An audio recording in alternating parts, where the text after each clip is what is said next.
నువ్వు కూడా చేతులు పెట్టాల్సిందే రా. ఇదేం కరెక్ట్గా లేదు బామ్మర్ది. ఎంతైనా నేను ఇంటి అల్లుని అవమానిస్తారా? ఇదిగో ఇది పద్ధతి కాదు. నేను చేతులు పెట్టను. కార్తీక్, అందరం చేతులు పెట్టాం కదా, నువ్వు మాత్రమే మిగిలావు. అందరితో పాటే నువ్వు కూడా చేపెట్టు. అంటే ఏంటి మావయ్య, ఇంటి అల్లుని నన్నే అనుమానిస్తున్నారా? నేను దొంగను అనుకుంటున్నారా? అసలు నా గురించి మీరేమనుకుంటున్నారు? ఇక్కడ అనుమానాలతో నమ్మకాలతో పనిలేదు బావా. అందరూ చేతులు పెడుతున్నప్పుడు నువ్వు కూడా పెట్టాల్సిందే. తప్పదు, పెట్టు.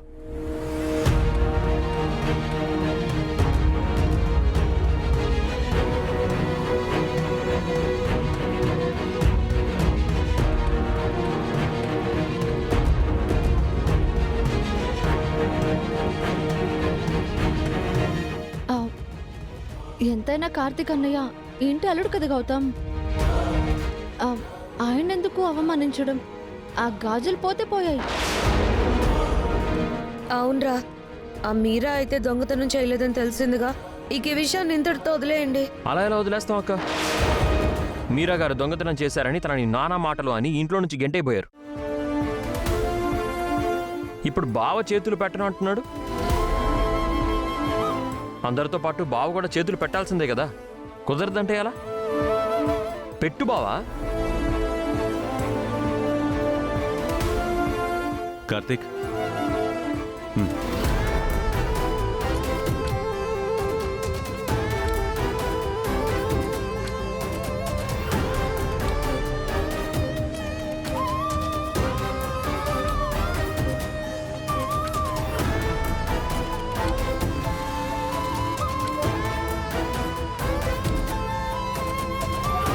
మావయ్య,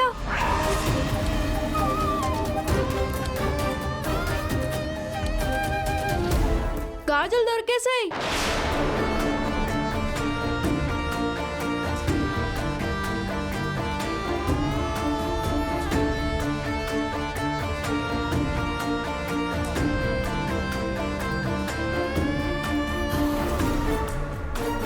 ఇదిగో మావయ్య, నీ గాజులు దొరికాయి.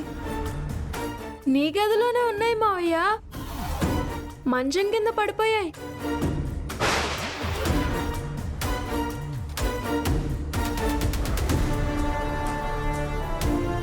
ఈ గాజుల్ని నువ్వెలా చూసావు బుజ్జి?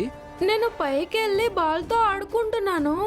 బాల్ ఏమో బెడ్ కిందకి వెళ్ళిపోయింది. బాల్ తీసుకోబోతూ ఉంటే అదిగో ఆ గాజులు బెడ్ కిందకి కనిపించాయి.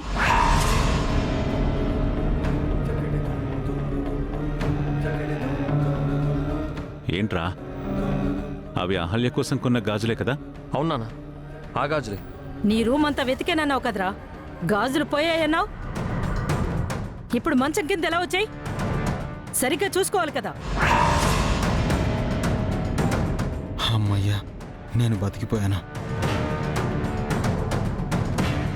అయితే గాజులు దొరికాయి కదా, ఇంకా నేను నీళ్ళలో చేయబెట్టాల్సిన అవసరం లేదు కదా. ఆశ్చర్యంగా ఉంది. నేను నిన్న గది మొత్తం వెతికాను, అప్పుడు కనిపించలేదు. మంచం కిందకి ఎలా వెళ్ళాయి? రేయ్, అవి మంచం కిందికి ఎలా వెళ్ళాయో గాజులు దొరికేసాయి కదా, ముందు ఈయన్ని పంపించేసే. సరే సరే నాన్న.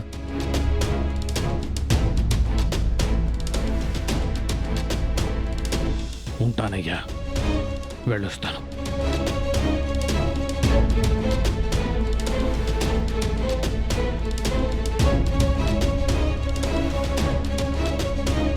చూసావా నానమ్మ, ఇప్పటికైనా అర్థమైందా మీరా గారు ఏ దొంగతనం చేయలేదని? అనవసరంగా ఆవిడ ఇందులో ఇరికించి ఇంట్లో నుంచి గెంటేయాలనుకున్నారు. మీరు మీరా గారి విషయంలో తొందరపడ్డారు. ఒకవేళ మీరా గారు వెళ్ళిపోతే నా బాబు గత ఏమై ఉండేది? కొంచెమైనా ఆలోచించారా? నువ్వు సరిగ్గా గాజులు వెతక్కుండా మమ్మల్ని అంటావేంట్రా? మీరా గారు, మిమ్మల్ని అనుమానించి అవమానించినందుకు మా ఇంట్లో వాళ్ళ తరపు నుంచి నేను మీకు సారీ చెప్తున్నాను.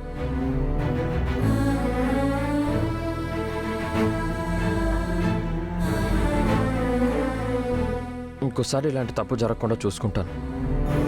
సారీ.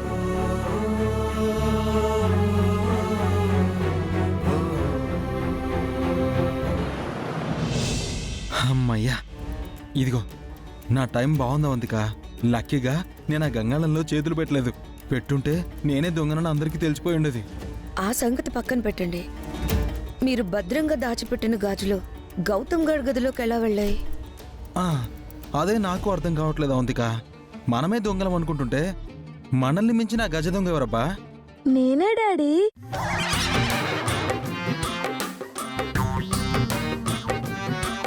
అమ్మ నా సుపుత్ర, ఆ గాజులు నువ్వే తీసావా?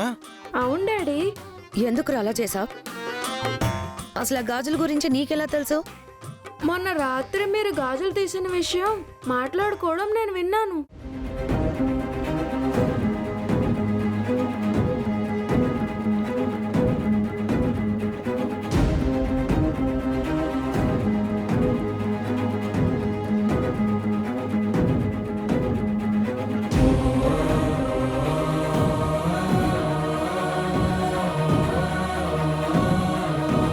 రేయ్, అప్పుడు నువ్వు నిద్రపోతున్నావు కదరా?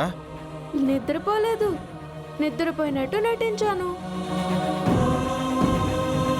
ఆ తర్వాత ఈరోజు మలయాళ మాంత్రికుడు వచ్చినప్పుడు మీరాంటిని పక్కకి తీసుకెళ్ళి మీరిద్దరూ గాజులు తీసిన విషయం కూడా చెప్పాను.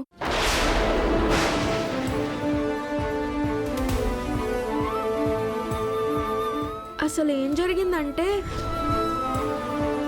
ఏంటి బుజ్జి? మీకు ఒక విషయం చెప్పాలంటీ.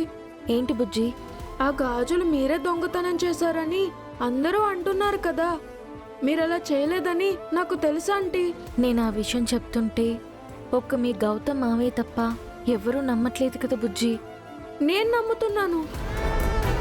ఎందుకంటే ఆ గాజులు దొంగతనం చేసింది మా మమ్మీ డాడీలే. మొన్న నైట్ వాళ్ళు ఆ గాజులు తీయడం నేను చూశాను. ఇప్పుడే అందరికీ జరిగిన విషయం చెప్పేస్తానంటీ, రండి. బుజ్జి వద్దు. మీరెక్కడికి వెళ్ళొద్దు ఆంటీ. మీరుంటే మావయ్య, నా ఫ్రెండు హ్యాపీగా ఉంటారు. మిమ్మల్ని చూస్తే నాకు మా అహల్యాత్తను చూసినట్టుగానే ఉంది. మీరు మాకు కావాలంటీ, అందుకే నిజం చెప్పేస్తాను. చాలా థ్యాంక్స్ బుజ్జి. కానీ గాజులు మీ అమ్మ నాన్న తీశారని ఎవరికీ చెప్పకు. నిజం తెలియకపోతే మిమ్మల్ని ఇంట్లో నుంచి పంపించేస్తారు కదా. నేను చెప్పినట్టు చెయ్యి. మీ డాడీ ఆ గాజులు ఎక్కడ దాచిపెట్టాడో నీకు తెలుసు కదా. వాటిని తీసుకెళ్ళి మీ మావయ్య గదిలో మంచం కింద పడేసి అవి అక్కడ దొరికాయని అందరితో చెప్పు. అలా ఎందుకంటే దొంగతనం చేయడం తప్పు కదా. మా మమ్మీ డాడీకి పనిష్మెంట్ పడాలి కదా. వద్దు బుజ్జి, నా వల్ల ఎవరూ అవమానపడకూడదు, బాధపడకూడదు. అది నాకు ఇష్టం ఉండదు. మా అహల్య అత్తలాగే మీరు కూడా చాలా మంచివారు. మీరు చెప్పినట్టే చేస్తాను. పద.